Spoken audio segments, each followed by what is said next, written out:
মাঠের লড়াইয়ে সবসময় শিরোপা জেতা যায় না, আবার শিরোপা জিতলেই ফুটবল বিশ্বে বাণিজ্যিক রাজত্ব করা যায় না।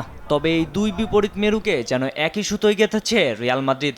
আন্তর্জাতিক সংস্থা ব্র্যান্ড ফ্যালকনের প্রতিবেদন অনুযায়ী টানা তৃতীয়বারের মতো বিশ্বের সবচেয়ে মূল্যবান ফুটবল ব্র্যান্ডের মুকুট ধরে রেখেছে 2 মৌসুম ঘরোয়া শিরোপাহীন থাকা লস ব্লাঙ্কোসরা।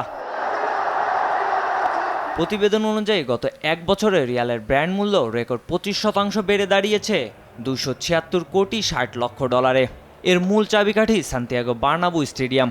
সংস্কার শেষে এই স্টেডিয়াম থেকে টিকিট বিক্রি, মিউজিয়াম ভিজিট ও কনসার্ট থেকে হওয়ার রেকর্ড আয় রিয়ালকে পৌঁছে দিয়েছে এই অনন্য উচ্চতায়। পিছিয়ে নেই চিরপ্রতিদ্বন্দ্বী বার্সেলোনাও।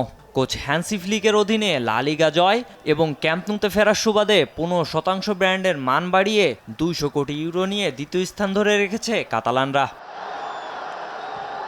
তবে এবারের এই তালিকায় সবচেয়ে বড় চমক ইংলিশ ক্লাব আর্সেনাল। দীর্ঘ 22 বছর পর প্রিমিয়ার লিগ জয় ও চ্যাম্পিয়ন্স লিগের ফাইনালে ওঠায় 5 ধাপে গিয়ে প্রথমবারের মতো তারা উঠে এসেছে তৃতীয় স্থানে।